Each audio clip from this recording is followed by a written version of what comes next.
ఎందుకు ఎప్పుడు night over thinking చేస్తున్నావు? రాత్రి రెండయ్యాక లైఫ్ మొత్తం గుర్తొస్తుందా? పగలంతా నా లైఫ్ సెట్ అయిపోతుంది అనుకుంటావు. కానీ నైట్ అయితే మాత్రం నాకు ఫ్యూచర్ ఉందా లేదా అని డౌట్ స్టార్ట్ అవుతుంది. ఫోన్ పక్కన పెట్టిన మైండ్ మాత్రం ఎయిర్‌ప్లేన్ మోడ్‌లోకెళ్ళదు. చిన్న ప్రాబ్లమ్‌ని కూడా హాలీవుడ్ క్లైమాక్స్ రేంజ్‌లో ఇమాజిన్ చేస్తాం. మెసేజ్ లేట్‌గా వచ్చిందా? నాతో మాట్లాడతం ఇష్టం లేకపోయిందా? ఫ్రెండ్ కాల్ చేయలేదా?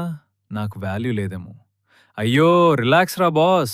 నీ మైండ్‌కి నైట్ టైమ్‌లో ఎక్స్‌ట్రా సినిమా ఎక్కువ అవుతుంది. అంతే గుర్తుంచుకో. రాత్రి వచ్చే నెగెటివ్ థాట్స్ అన్నీ నిజం కావు. అలిసిపోయిన బ్రెయిన్ అన్నెసెసరీగా ఎక్కువ ఆలోచిస్తుంది. లైఫ్ అంతా ఒకేసారి సెట్ అవ్వాల్సిన అవసరం లేదు. గూగుల్ మ్యాప్స్ కూడా రూట్ రీకాలిక్యులేట్ చేస్తుంది. మరి మన లైఫ్ ఎందుకు కాదు? స్లోగా వెళ్ళినా పర్వాలేదు. కానీ నీ మీద నమ్మకం వదులుకోకు.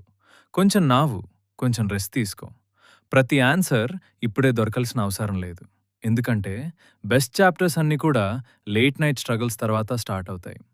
సో, ఫోన్ సైడ్‌కి పెట్టు, మైండ్‌కి హాలిడే ఇవ్వు. నిద్రపో ఛాంపియన్. రేపు లేచాక మళ్ళీ వరల్డ్‌ని కాన్కర్ చేద్దాం.